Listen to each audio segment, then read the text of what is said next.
From Hollywood, it's time now for... Johnny Dollar. This is Jim Paris at Worldwide Mutual. Don't tell me, Jim. Let me guess. Hmm? What are you talking about? The reason you called me, I can smell the smoke all the way over here at my apartment. Oh, Also, I heard something about the fire on a news broadcast a few minutes ago. Yes. Somewhere out on Albany Avenue, he said. Yes, it's the cash and save market over the other side of town. And since your company insured it, you want me to go over and take a look? A good look, Johnny. You thinking of possible arson? I am. Okay, why? That store is just one of a chain. Hartford, Boston, Providence, Springfield, Lowell. Yeah, I see. But how does that make it arson? This is the fourth one to go up in as many weeks. Oh. The outfit that owns them having financial troubles? The outfit that owns them is one man. Oh. John Wakefield Carson. Then I repeat my question. Johnny, if he is burning up his own markets, if you can prove it, you can save our company a lot of money. That might cost you a lot of money, Jim. What do you mean? Wait till you see my expense account.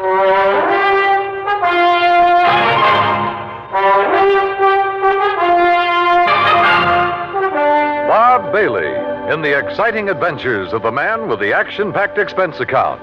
America's fabulous freelance insurance investigator. Yours truly, Johnny Dollar.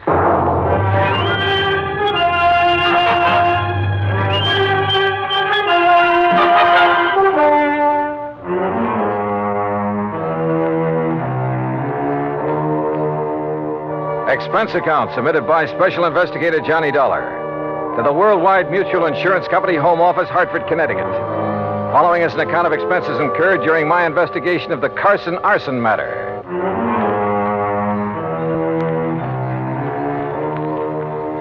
Expense account item 1, $1.25 for a taxi from my apartment to the offices of Worldwide, where I hoped Jim Paris could give me a little more to go on. He did.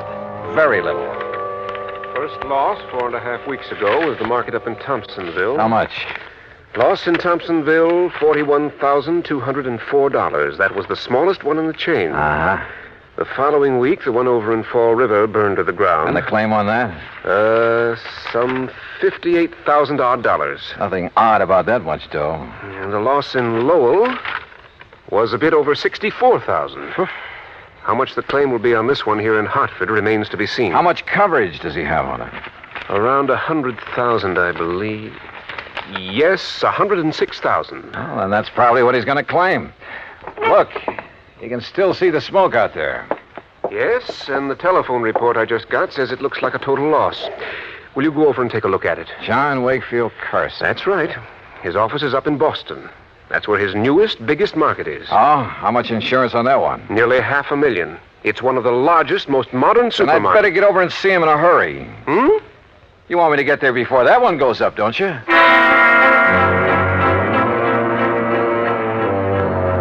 Expense account item 2, $450 for a cab to the scene of the fire way out on Albany Road.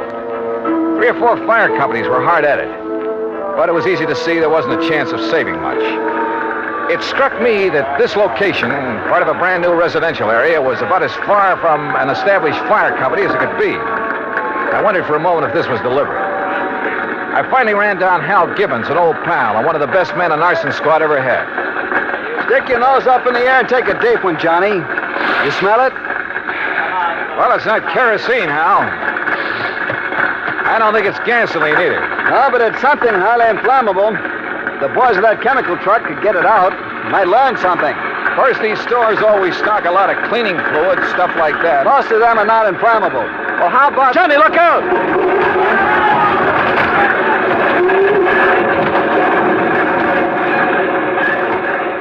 Golly. Hey, maybe we better move back a ways. Yeah. Must have got a pretty big start on the fireman, Hal. Sure, because it's so far out. It's like the markets in Thompsonville and Fall River. And Lowell, too. Oh? Kind of makes you wonder, doesn't it? At this point, I'm more than just wondering, Johnny. Have you come up with anything? Those other towns are out of my bailiwick, but I know all the boys in the departments. Have they come up with anything? No, and that's why I feel I've got to get the first lead, if there is one, right here. Has old man Carson showed up? No, not during any of the fires. He just sits calmly in his office in Boston, mutters something philosophical about the vagaries of fortune, and lets it go at that. And files a big fat insurance claim. I think I want to see that guy, Carson. I don't think it'll do you any good, but go to it. Know anything about his financial situation? He's loaded. Multimillionaire. And boy, what a queer one. What's that mean? A regular nut. Always quoting Shakespeare, the Bible, poetry, but a good businessman. You sure he hasn't got some big investments, something like that went bad on him recently? I'm sure. There has to be some reason. Get back, I tell you. You gotta stay back of the line. You want to keep your job, you tell your chief I'm here, and I want to know why this fire got out of hand. Well, who's that? Now, look, miss, I got orders. Don't choke on them. It's all right, Jerry. I'll take care of her. Whatever you say, Mr. Gibbons, but I got orders. It's okay. Well, Miss Carson, it looks like you're losing another market. It's the fourth one and a little over a... Say, don't I know you? I'm afraid I haven't had the pleasure. Miss Margaret Carson, this is Johnny Dollar. The insurance investigator. Good. Now maybe we'll get somewhere. Oh, this is... Walter. Walter! Yes, Margaret? My fiancé, Mr. Dollar. Walter Smitten. Smitten? Hello, Walter. Mr. Gibbon? Walter handles the legal end of things for Dad. Oh, I see. Next president of the company, Walter? I? In the grocery business? Oh, no, sir, thank you. The legal end is enough for me. Well, what do you think about these fires? 4 in a row. Well, if I were you, Mr. Dollar, I'd suspect arson. Oh, Walter, for heaven's sake. Why, Walter? Someone trying to put Mr. Carson out of business, something like that. Put Father out of business with a couple of fires? Miss Carson... Come on, Walter. We've seen all we need to make the final report to Dad. Goodbye, Mr. Dollar. Harold. Yeah. See ya. Like a motive, Johnny? That Walter character? If he marries Margaret Carson, and he doesn't seem to like the grocery business... Yeah. But if he could get the money from it... Yeah. I see what you mean.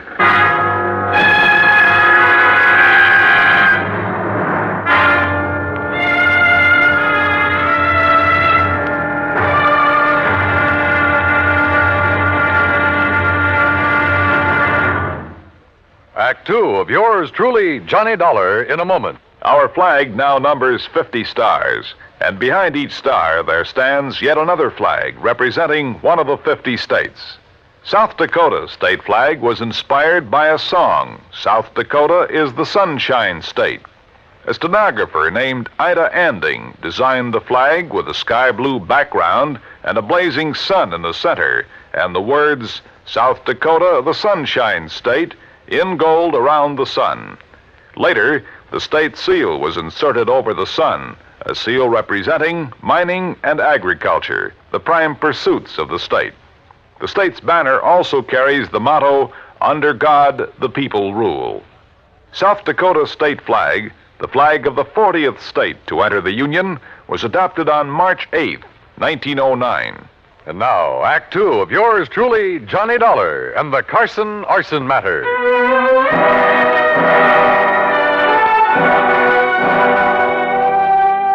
Expense account item 3, 20 cents phone call from a booth near the scene of the fire. I wanted more information from Jim Paris at Worldwide Mutual. Information about the policies covering the 13 cash and save markets, 4 of which had recently gone up in flames. I waited in the phone booth until Jim called me back. Johnny Dollar. Jim here. Oh, good. All right, here's the list of markets, Johnny, in the order of insurance coverage, starting with the smallest amount. Go ahead. Thompsonville, Fall River, Lowell, Hartford. That's the same order in which they burned. Exactly. Okay. Which remaining store has the next biggest coverage? Salem. Okay, I'll start with Salem. What are you thinking of, Johnny? It's just a hunch, Jim, but... Well, I'll call you later.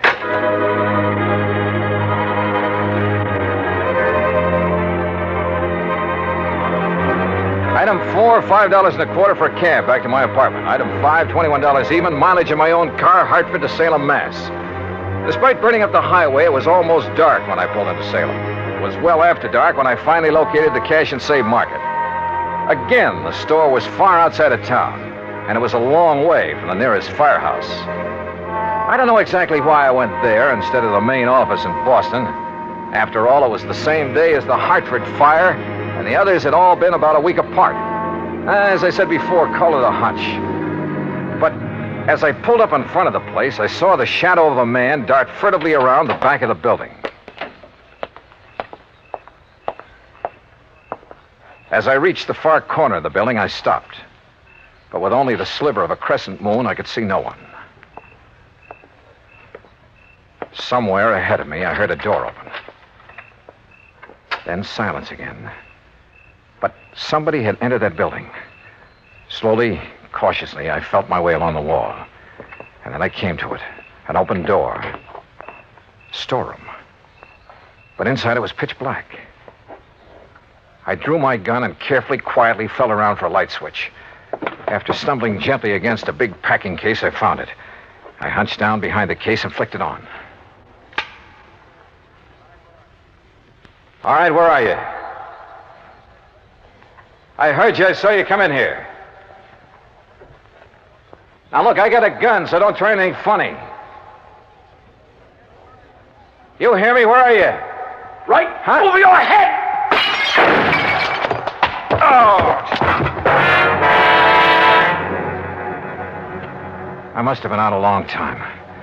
I came to lying on a cot in the back room of Salem Police Headquarters. A couple of gallon jars. Can you hear me? Yeah. Yeah, I can hear you. Yeah. Well, it was a couple of big gallon jars of kosher pickles that he dropped on top of your head. He, officer? Well, I'd like to split your head open. So he brought you in here to headquarters and had the doc look you over. Up. Easy now. Oh, yes, sir. Doc says no permanent harm done. He gave you a shot to make you sleep and rest. Now, how about this cup of hot coffee? Yeah, sure. And about a dozen aspirins my head feels like. There you are. Thanks. But you said he. Well, according to him, you left yourself wide open when you sneaked in there after him. And then to turn on the lights. Son, you've got a lot to learn. Okay, so I pulled a boo-boo. But do you know who it was that slugged me? Of course, son. He brought you here. Who? Owner of the market. What? Mr. John Wakefield Carson. Item 6, $2 more mileage on my car. This time down to Boston and the main office of Cash and Save Markets. To the private office of John Wakefield Carson. Please be calm of mind, all passion spent, Mr. Dollar. What? That's from Milton. Please sit down. Now look, Mr. Carson, about last night. Baydock plays tricks upon us all. It did so in bringing us together last night. How did you know I was going to investigate that market of yours up in Salem? Well, I didn't know. But look, you young man. Yeah? The fires which destroyed those 4 markets did so in order their value to me. So I found out. And possibly then the next to go would be the store in Salem. For that indeed is next in order of value. It figures. Or perhaps 'twas mere coincidence those accidents occurred in that order. Accidents? Remember, coincidence breeds further coincidence. That's a quotation from Brescoff. Now listen to me, Mr. Carson. For that reason, I decided to inspect the Salem store myself. Inspect it, huh? Make sure there'd be no possibility of spontaneous combustion there. Let's get one thing straight right now, Mr. Carson. Yes? I think those fires were set. And if you'll come down to earth. Possible, I suppose. It was Shakespeare who said, fire answers fire. Through their paly flames, each sees the other's umbered face. Listen to me, will you? Of course. I think you set those fires, or had them set. Why, Mr. I Dollar. think you were going to burn down the store in Salem until I came along. When I saw you there, I thought that was your intent. Oh, sure. All right, tell me this. What do you plan to do with the insurance money, if you get it? Rebuild? Bigger and better stores where the old ones stood? Why, no. Or did you find out you hadn't made them big and modern enough for those real estate developments where they were located and decided the cheapest way for you to do? No. To build again where tragic dealt the fate. Forget the fancy quotes and answer my question. Shakespeare said, you tread upon my patience, sir. Look. It's most enough to make a deacon swear. That's by James Russell. Mr. Carson. What disposition of the funds I choose to make is mine alone to settle. And from my heart. Carson? Enough. I've had enough of this. Now be on your way. No, wait a minute. Be gone, Dollar. And irk me now no more. No, you wait. From your heart, you said. Now I have said enough. Henceforth, my lips are sealed. Okay. But you know something? I think you've told me who might have set those fires. And if you'll answer me just one more question. No? Okay, we'll see.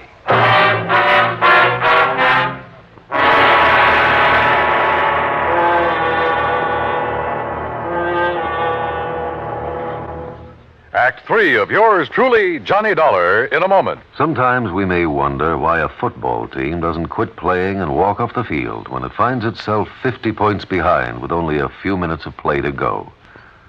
What is that indomitable spirit that fills men with hope and keeps them going in spite of terrific odds? Keeps them going just to play the game according to the rules, just to get the job done as well as they know how. This kind of spirit pervaded the feelings of heavy bomber crews of the 9th Air Force on that day of glory, August 1st, 1943, the day of one of the most secretly planned surprise bombing missions of World War II, the day of the low-level attack on the Romanian oil refineries at Ploiești. More than 170 B-24 heavily loaded bombers took off in a swirl of red dust from Benghazi, Libya, to bomb a highly defended priority target. The element of surprise in the low-level attack was to be one of their greatest weapons. But things went wrong from the start. 3 planes exploded during takeoff operations. 11 more aborted due to engine trouble. Of those that reached the target area, less than 1/3 returned to home base. The leaders of the mission encountered navigation difficulties and difficulty in identifying the specific targets.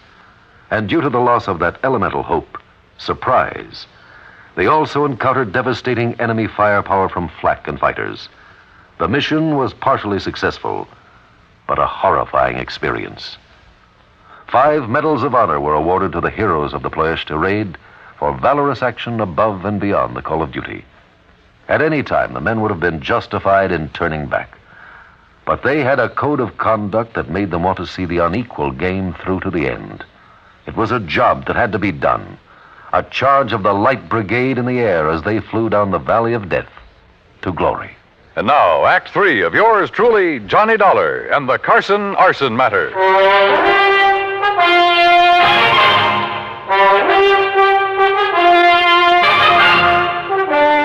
Expense account item 780 cents, phone call to Hal Gibbons and the arson squad back in Hartford. Yeah, Johnny, I finally found plenty in the remains of that fire. Then it was arson. By some rank amateur. That's why it was hard to spot. What do you mean? When a pro sets ablaze, we know what to look for. I see. And what about the other 3 fires? I called the boys in those cities immediately. Heard back from them this morning. Same story. All right. Have you checked on Walter, what's his name, the fiancé of Carson's daughter? You mean stepdaughter? Stepdaughter? I have, and that's what stops me. Alibis, huh? Perfect. Walter Smitten couldn't possibly have started those fires. I didn't think so. Huh? Now, that boy may call himself a lawyer, Hal, but he just hasn't the nerve, the gumption. But who else? He stands to benefit if he marries Margaret Carson. And surely you don't think Carson himself... Johnny? Call the Boston police, will you? Have them meet me at Carson's office. What for? Maybe to make an arrest. Do that for me, will you?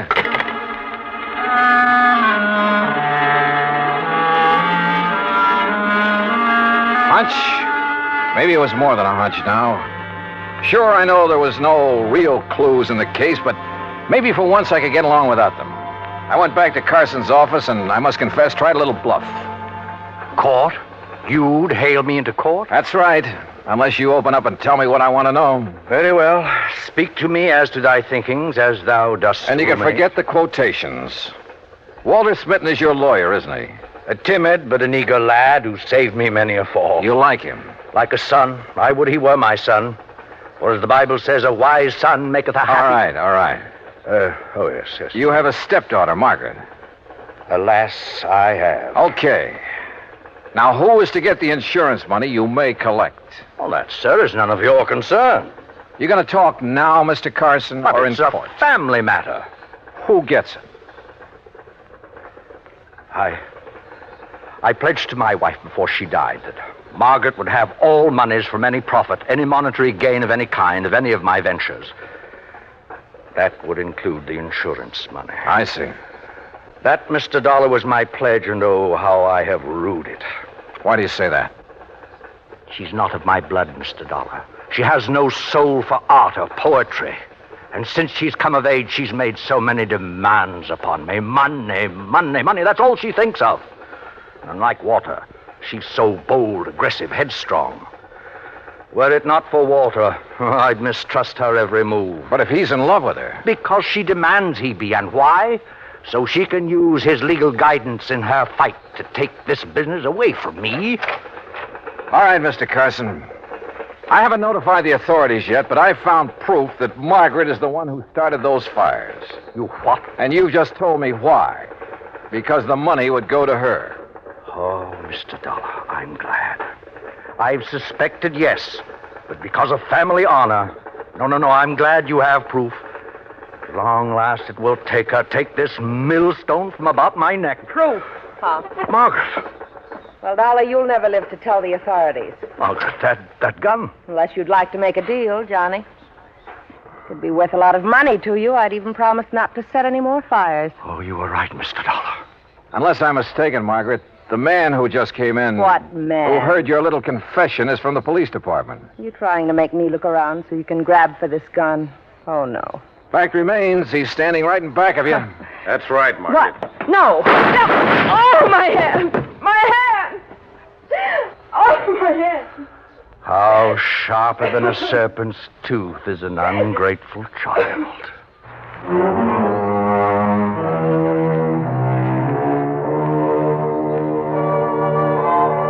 Yeah, the company will have to pay on those 4 markets. And the courts will have to take care of Margaret. I'm sure they will. And next time, well, give me something clean to work on, will you? I hate this kind of stuff. Expense account total, including the trip home, $56.90. Yours truly, Johnny Dollar.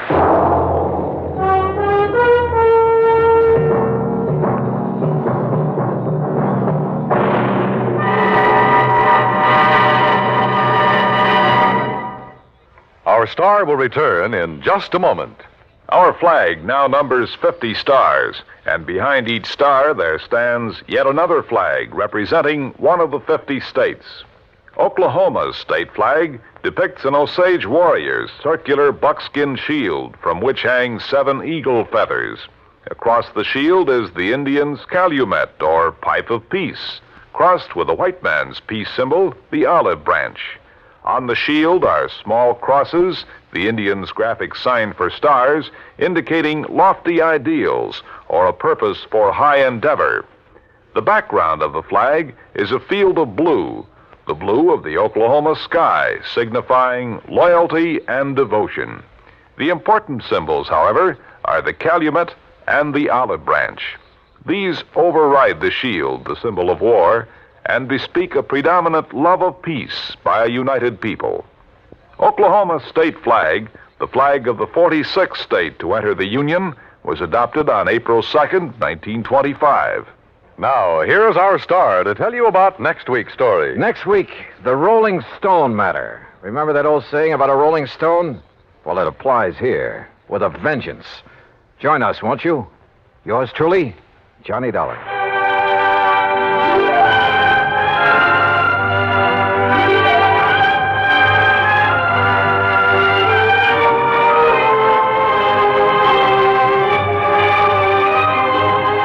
Yours truly, Johnny Dollar, starring Bob Bailey, originates in Hollywood and is produced and directed by Jack Johnstone, who also wrote today's story.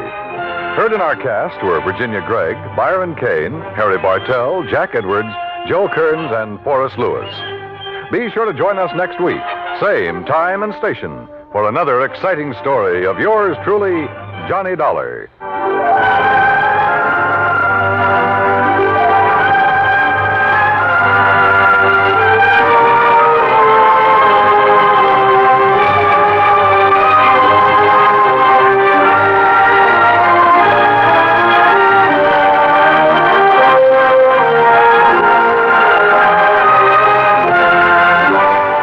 This is the United States Armed Forces Radio and Television Service.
You've been listening to the OTR Gold Network.